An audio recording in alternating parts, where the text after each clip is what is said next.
Assalamu alaikum. Hopefully you all are doing well. This is Muhammad Abdullah Khalid, and in this video we will be answering all of your questions and all of your queries regarding MDCAT 2022. किन parameters पे आपने अपने centre को reschedule करना है, आपने reschedule करने के बाद किन पैरामीटर्स को जहन में रखते हुए अपने MDCAT की तैयारी करनी है, कौन सी एडमिटिंग यूनिवर्सिटी के पास्ट पेपर आपने फॉलो करने हैं, किन बुक्स को फॉलो करके आपने MDCAT की फाइनल प्रिपरेशन करनी है, और लास्टली अगर आप में से कुछ बच्चों ने अभी तक रीस्केड्यूलिंग नहीं की और वो करना चाहते हैं तो वो किस वेबसाइट पे जाके किस तरह से रीस्केड्यूलिंग करेंगे वो आपको इस वीडियो में गाइड कर देंगे। सबसे पहली बात डिस्कस करें कि रीस्केड्यूल किस पैरामीटर पे करना है। तो आपने अपने डोमिसाइल को बिल्कुल नहीं देखना। कुछ बच्चे ये कंफ्यूज कर रहे हैं कि मैं जिस सूबे में एडमिशन लेना चाहता हूँ मैंने उस सूबे का टेस्ट देना है, तो ऐसा बिल्कुल नहीं है। आप टेस्ट पूरे पाकिस्तान में कहीं भी दे सकते हैं। आपका जो एडमिशन है वो आपके डोमिसाइल की बेस पे आपके सूबे में ही होगा। एक बात ये क्लियर होगी। दूसरी बात ये कि आप रीस्केड्यूलिंग के वक्त अपनी तैयारी को देखें कि आपने किस बुक से तैयारी की हुई है, उसके मुताबिक अपना सेंटर सेलेक्ट करें। जैसे बहुत से बच्चे बता रहे हैं कि वो पंजाब के हैं लेकिन सेंटर उन्होंने केपीके में सेलेक्ट किया हुआ है, तो वो रीस्केड्यूल लाजमी करें। वो या तो पंजाब में आ जाएं या इस्लामाबाद में टेस्ट दे दें।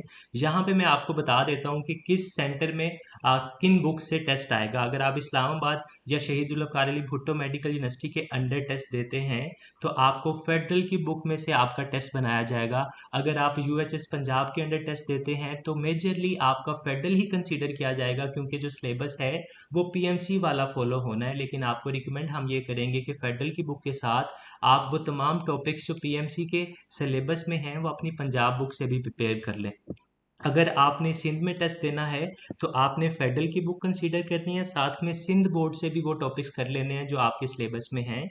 इसी तरह से अगर आपने बलूचिस्तान में टेस्ट देना है तो फेडरल प्लस बलूचिस्तान बोर्ड, इन बुक्स को आप तैयार करेंगे। और इसी तरह से अगर आपने केपीके में ईटा का टेस्ट देना है तो फेडरल और केपीके बोर्ड की जो बुक्स हैं उन्हें आप फॉलो करेंगे। आपका सिलेबस वही रहेगा जो पीएमसी की वेबसाइट पे है, लेकिन आपको जो क्वेश्चंस हैं वो हो सकता है कि आपके बोर्ड की बुक जो कि सूबे की बोर्ड की बुक है उनमें से भी आ सकते हैं उन टॉपिक्स के एमसीक्यूज, और फेडरल बोर्ड की बुक में से भी आ सकते हैं। तो यहाँ पे हमने बात कर ली कि हमारा टेस्ट कैसे बनेगा, किन बुक्स में से बनेगा, और मैंने सेंटर कैसे सेलेक्ट करना है, और साथ ही साथ हमने बात कर ली एडमिशन्स की कि टेस्ट बिल्कुल भी अफेक्ट नहीं करेगा आपके एमबीबीएस के एडमिशन्स को। आप कहीं भी टेस्ट दे सकते हैं अपनी सहूलत और अपनी तैयारी के मुताबिक, और आपके जो एडमिशन्स हैं वो आपके डोमिसाइल की बेस पे होंगे। What to prepare and what to practise की बात की जाए तो आप लोग अगर इस्लामाबाद में टेस्ट देना चाह रहे हैं, इस्लामाबाद में आपने सेंटर सेलेक्ट किया हुआ है, तो आप जो पास्ट पेपर फॉलो करेंगे, जो प्रैक्टिस करेंगे पास्ट पेपर्स, उनमें एफएमडीसी और एनटीएस के जो पास्ट पेपर्स हैं वो फॉलो करेंगे। अगर आप पंजाब में देना चाह रहे हैं तो आप पीएमसी के और यूएचएस के पास्ट पेपर्स फॉलो करेंगे।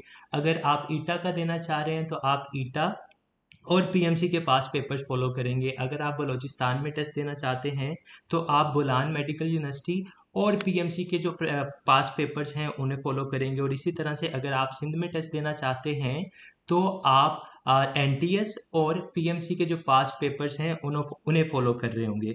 लास्टली अगर बात की जाए कि आप लोगों ने अपना सेंटर रीस्केड्यूल कैसे करना है, तो स्टार्ट करने से पहले मैं आपको बता दूं कि आपको जस्ट फॉर वंस ऑप्शन दी जाएगी। एक दफ़ा आप सेंटर रीसेलेक्ट कर लेंगे अब तो दोबारा आपको ऑप्शन नहीं दी जाएगी। ये नहीं है कि आप 2 तारीख तक, 2 नवंबर तक बार बार रीस्केड्यूल कर सकते हैं।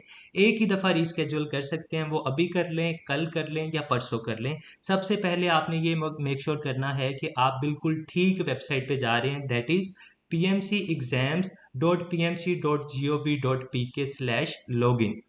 यहाँ पे आने के बाद आप अपना ईमेल और पासवर्ड लगा के लॉगिन करेंगे और फिर आपके सामने डैशबोर्ड आ जाएगा और आपके सामने ये स्क्रीन आ जाएगी। मैंने आपको हाईलाइट कर दिया कि प्रेफरेंस वाले आइकन को आप क्लिक करेंगे तो आपके सामने जो पेज आएगा वो इस तरह का होगा, और आप अपने एग्जाम सिटीज़ पे इस ड्रॉप डाउन आइकन को क्लिक करके देख सकेंगे कि आप किन शहरों को सेलेक्ट कर सकते हैं अभी भी रिस्केड्यूल करते वक्त।